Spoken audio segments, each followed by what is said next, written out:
Hi friends! Telangana రాష్ట్ర రైతులందరికీ అదృపే శుభవార్త. రైతు భరోసా డబ్బులు ఎప్పుడు పడుతున్నాయి? ఎన్ని ఎకరాలకు పడుతున్నాయి? ఎకరానికి ఎంత పడుతున్నాయి? తెలుసుకునే ముందు లైక్ చేయండి. కొంతమందికి రద్దవుతున్నాయి. మరెందుకు రద్దవుతున్నాయి?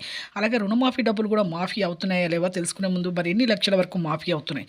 తెలుసుకునే ముందు మరి లైక్ చేయండి, షేర్ చేయండి, సబ్స్క్రైబ్ చేయండి. పక్కనున్న ఆల్ సింబల్ బటన్ గంట సింబల్ నొక్కితే నేను వేసే లేటెస్ట్ అప్డేట్స్ వీడియోస్ మీ ముందుకైతే వస్తాయండి. ఇక లేట్ చేయకుండా అయితే వీడియోలకైతే వెళ్ళిపోదాం ఫ్రెండ్స్. రాష్ట్ర రైతులందరికీ ఇక రైతులకు రైతు భరోసా డబ్బులైతే ఎకరానికి 7,500 చొప్పున రైతు 5-8 ఎకరాల వరకు అయితే పడబోతున్నాయండి. అకౌంట్‌లో అయితే జమ అవుతున్నాయి. ఈకేవైసీ, ఎంపీసీ లింక్ చేసుకోవాలి. కొత్తగా దరఖాస్తు చేసుకున్న వాళ్ళు రైతు భరోసాకి ఏవివో కార్యాలయానికి వెళ్ళి వ్యవసాయ అధికారులను కలిసి చేసుకోండి.